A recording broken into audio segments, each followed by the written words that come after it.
So people ask about wildlife in Cuba. As the largest island in the Caribbean, it does have things that some of the smaller islands do not. It's also very, because of its isolation politically, it's quite well protected in spots. So I, of course, am a naturalist and a biologist, so my binoculars will be around my neck at all moments, and I encourage people to bring binoculars no matter what your level of enthusiasm for nature and wildlife is, because there's plenty of great opportunities for it. People have probably heard of the Cuban bee hummingbird, which I'm sure you saw on your trip as well, and that's one of the goals. We certainly will go out looking for this bird. It's the smallest bird in the world, tiny little thing, and we have some excellent local guides who know the locations and where to look, so we'll go out and look for that. Also, we spend some time up in the mountains kind of north of Trinidad, which is beautiful. And that's one of the best places in Cuba to find the endemic national bird, the Cuban trogon, which is a gorgeous thing. So we'll be looking for that. And then the other thing that's kind of nice, unless we're in Havana or if we're in Cienfuegos or in the city or something like that, there's habitat around in a lot of places, and so it's nice to, anyone who's interested, I'll be up get up early in the mornings, go for a little stroll and see what we can see. So we'll do that opportunistically. And the timing of our trips, because it's fall to spring, is the time when the birds, some of the migrant birds that nest up in North America, are down in the Caribbean or making their way south or back north, depending on when the trip is. And so it's quite exciting to go out and have all these migrant birds that are wintering in Cuba. Birds that I live in Minnesota that I'll see in the summer in Minnesota, but they'll spend the winter in Cuba or even further south. So we'll see some good wildlife for sure. Which is why I think both the land and the ship trip offers opportunities in that gorgeous area you mentioned about Trinidad. It's a great day outing, and it's not only for those who are interested in birding or natural history. It is gorgeous views up top.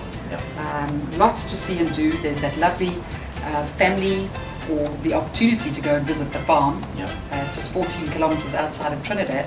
And I was thinking just a moment ago, we have a real mix of accommodations, from the elegance of Le Penant.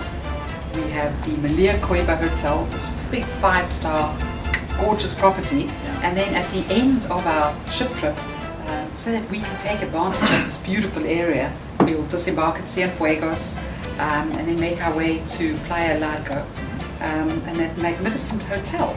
I remember. It's best available, and Zegrahm Expeditions always make a point of putting us in the right place for the beautiful opportunities for birding or for snorkeling and swimming. And this hotel, I think, is going to be quite interesting. I think it's part of the educational experience for people. Would you say that? Exactly. But again, I think the Cubans make such an effort.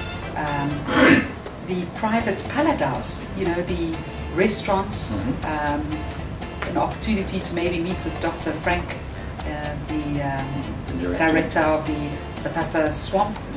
This is what makes it special, and what makes it now is when we need to be going into Cuba.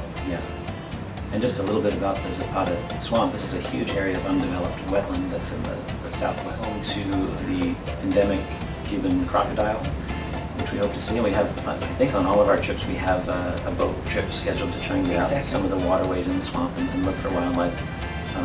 Flamingos winter there. It's just a beautiful place. And as you say, it would be a place that it would be a shame to miss, and we try and find the best available place to stay. And I think that Playa Larga Hotel is actually an important part of the experience, just from the standpoint of we're here at a time when Cuba tourism is kind of exploding, and a lot of the lodging is sort of government run, and so it's not necessarily, we stay in beautiful places, we stay in the best available, but it's actually interesting to see how these places are, in some cases, a little rustic. Absolutely. It's just interesting. And again, location, we're not too far from, the Bay of Pigs. And it's right on the ocean. It's a beautiful place to get out and walk. Again, very safe, larger than our cabins. Maybe not quite as elegant, but certainly enough space. And we do have that extra night back in Havana at the end of the trip, to take our flights back, which makes it very, very comfortable, easy, and convenient. And the grounds of the hotel, of the Playa Larga Yes. Hotel, are excellent for, we had a great morning kind of nature walk there and saw some great birds, and including an owl. We found an owl. Fabulous. We used to an owl that morning. So it's a great, Yeah, yeah.